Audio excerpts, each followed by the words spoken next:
Galactic Standard Date. Year 11356. Day 96. Sol Standard Date. 4th of the 8th, 3267.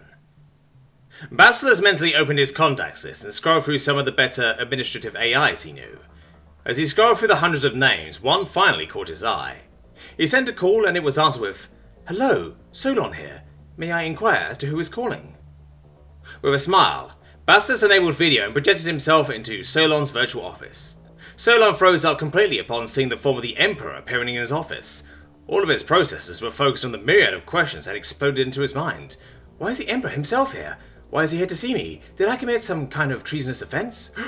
Did he find out about my shrine? Wait, no. He wouldn't make a personal visit to tell me not to worship him. Fuck! What is going on? Basilisk was trying to hold in his laughter as he watched Solon's facial expressions zip through a whole myriad of emotions. He could almost make out the whole internal struggle for answers. He raised an eyebrow and cleared his throat before he really did start laughing. Solon snapped his attention back to Basilisk, who was just waiting patiently for him to quit having an internal war. Apologies, my liege. I thank you for your boundless patience. Now, let us start. What brought you here on this fine evening? He said, as digital sweat poured down his face. Basilisk leaned back and locked eyes with the AI. I need you to go to an underdeveloped planet of wasp people with a penchant for evil dictatorships and slavery. From there, I need you to teach a wasp called Morelia to become the new ruler of their people.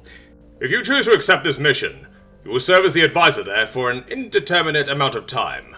I will give you an advance reward upon acceptance of the mission.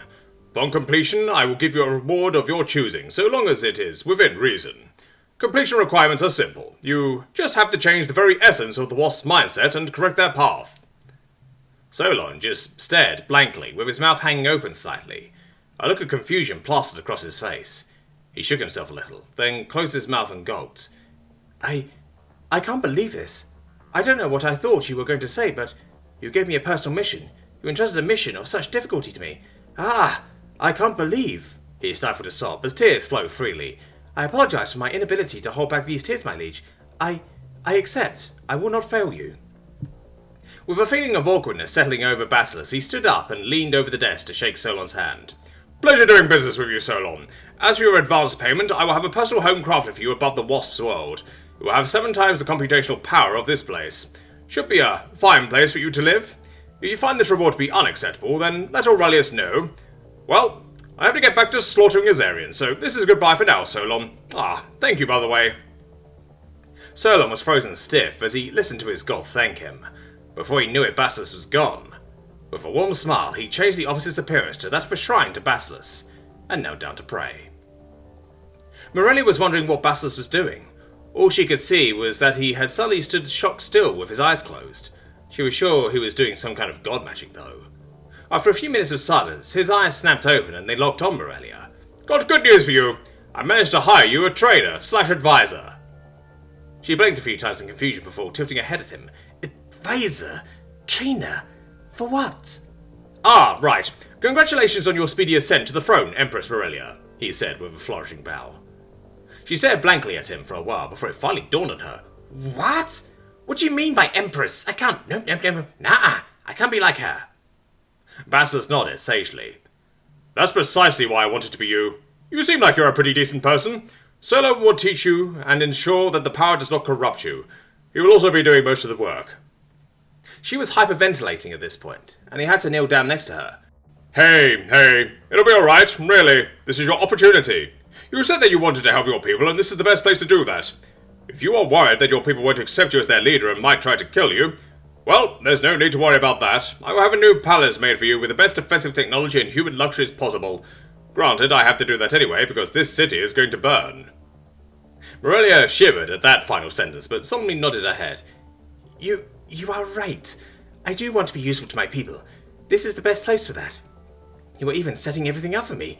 I understand why this city needs to go too. It has become a symbol of corruption, hasn't it? I am terrified, but what I just went through with you in the last few minutes has been a bit numbing. Basilisk gave her a weak smile. Sorry, don't really like dumping this work on other people, but I have a war to fight. You are a good candidate to rule. No ruler should want what is best for their people. You are also of their species, so it'll be a bit easier, especially after I give you those wings. I'll have some designers cook up something fantastic for you. Nobody will question your rule over wings at that point. She flashed a small smile at him and bowed her head. Thank you, never mind. Goodbye for now, Basilis.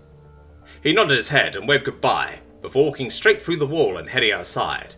Amaranth followed behind him and poked his side. You know, she was just bottling up her emotions, right? She was not okay. Basilis sighed and scratched his head. I know. I will deal with that once I have quelled this city's corruption and have finished freeing all the slaves. So for now, if I could bother you to go stay by her side to protect her from potential danger, I have a city to burn. Amaranth just nodded, before turning back to Morelia.